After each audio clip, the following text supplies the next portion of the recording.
안녕하세요, 일려입니다. 오늘은 무상선생과 함께 예산군 덕산면에 있는 남연군 묘소에 왔습니다.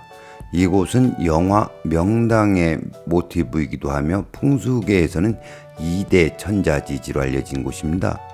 대다수의 풍수인은 남연군 묘를 보고 교과서 명당 또는 조선 8대 명당이라고 합니다. 과연 그럴까요? 결론부터 말씀드리면 남연군 묘는 풍수적으로 만국의 자손을 배출한 최악의 흉지입니다. 지금부터 이곳이 왜 흉지인지와 이 국세에서 진열은 어디에 있는가에 대하여 말씀드리겠습니다. 그럼 시작하겠습니다. 이 자리는 원래 가야사라는 절의 석탑이 있었답니다. 야사에 의하면 어느 지사가 이곳이 대길지라고 해서 흥선대원군이 자신의 아버지인 남연군을 이곳에 모셨다고 합니다. 좌우한 남연군을 이곳에 모시고 7년 후에 훗날 고종이 되는 명복을 낳았습니다. 한미한 왕족이었던 흥선군이 남연군을 이곳에 이장한 후 권세를 얻고 또 그 아들 고종과 손자인 순종이 대한제국의 황제가 되자 풍수가 드는 남연군 묘지를 2대 천자지지 대명당이라고 합니다. 그러나 이곳 능선은 애당초 생기가 내려오지 않으며 중요한 것은 안반을 깨고 묘지를 조성하였다는 사실입니다. 안반을 깨고 묘지를 조성한 것에 대해 황현선생의 매천야록은 그 자리가 모두 돌이었기 때문에 도끼질해도 도끼가 튀기만 했다라고 기술하고 있습니다.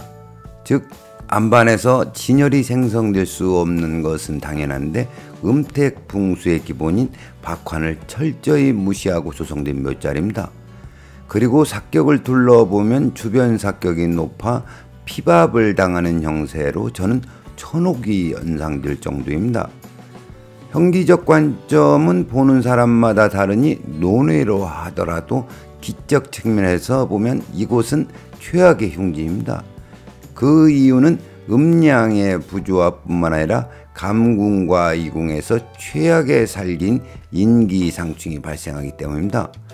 어찌됐든 남연군을 이곳으로 이장하고 1852년 임자생인 고종이 태어났습니다. 속담에 집안이 망하려면 얼치기 자식이 태어난다고 했습니다.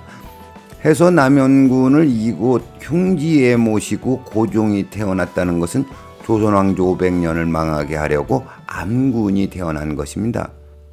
그리고 자신의 아버지를 이곳에 모신 흥선대원군의 인생 말년과 그의 자손들을 보면 과연 명당의 자손이라고 할 수 있는지 의문이 듭니다. 한마디로 잘라 말하면 이 자리는 조선왕조를 망하게 한 묘자리입니다. 다음으로 최악의 살긴 인기상충과 고종의 성품을 연관지어 설명하겠습니다. 지극히 제 생각이지만 고종은 자신의 목적을 위해서라면 수단과 방법을 가리지 않을 뿐만 아니라 양심의 가책을 느끼지 않는 소시오패스라는 생각이 듭니다. 제가 이런 생각을 한 이유는 두 가지인데 첫째는 동학농민운동입니다. 우금치 전투에서 조선 관군과 일본 연합군에 의해 농기구와 죽창으로 무장한 동학교도 15,000명 이상이 학살되어 시체가 산이 되고 핏물이 내를 이루었다고 합니다. 자기 백성을 죽이기 위해 청나라 군대의 파병을 요청하고 또 일본군이 연합군으로 참전할 것을 승낙한 것에 대해 저는 고종에게 묻고 싶습니다.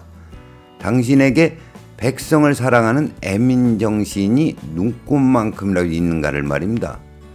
그리고 두 번째는 민왕후가 일본 낭인들에게 몹쓸 짓과 함께 무참히 살해된 뒤 5일째 되는 날 고종은 10년 전 정을 통했던 엄상궁을 입궁시켰으며 그 일을 두고 장안의 백성이 한탄했다고 매천야록에 기술되어 있습니다.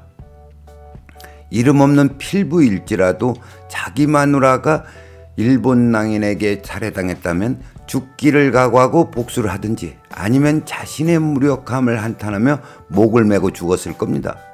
그러나 고종은 민왕후가 살해된 지 5일 만에 엄상궁을 궁으로 불러들였다는 것은 타인의 고통을 공감하지 못하고 오직 자신의 욕정을 우선하는 이기적인 인간이며 최소한 양심의 가책도 느끼지 못하는 소시오패스라는 생각이 듭니다. 풍수적 관점에서 이런 인격을 소유할 수밖에 없는 것은 감궁과 이궁에서 발생하는 인기상충 때문입니다. 정리하자면 야심 가득한 흥선대원군이 지사에 속고 풍수에 속아 자신의 생부를 이곳에 모셨기 때문에 고종이라는 암군이 태어났고 결국 조선왕조는 망할 수밖에 없었습니다.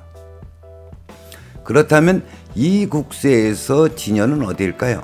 지도를 보시면 이 국세에는 성문봉에서 옥양봉으로 생기가 달려가고 있으므로 인기는 우선입니다. 그리고 우선으로 달려가던 생기가 300고지에서 분기하여 한 가닥이 진여를 만들기 위해 이곳으로 내려왔습니다. 표시한 지점이 진열입니다. 제가 둘러보고 내린 결론은 적확한 점열에 아쉬움이 있지만 이 능선을 찾아 묘지를 조성한 지사가 남현군묘를 소점한 그 지사보다 풍수 실력이 훨씬 뛰어나다는 생각이 듭니다. 그리고 이곳은 청룡 쪽에서 불어오는 골바람 때문에 백호 쪽으로 약간 치우쳐 진여를 생성했습니다. 보시는 이미지가 안산입니다.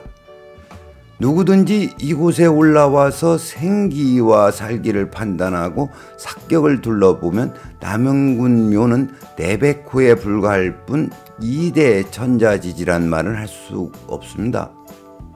이 국세는 이 정도의 진열을 만들었고 또 그에 합당한 진열은 이곳뿐입니다. 이제 오늘의 이야기를 정리하겠습니다. 명당은 전해져 오는 야사에 의해 만들어지는 것도 아니고 또 많은 사람이 명당이라고 한다고 해서 명당이 되는 것은 아닙니다. 진열은 한 점 살기가 없이 진실해야 합니다.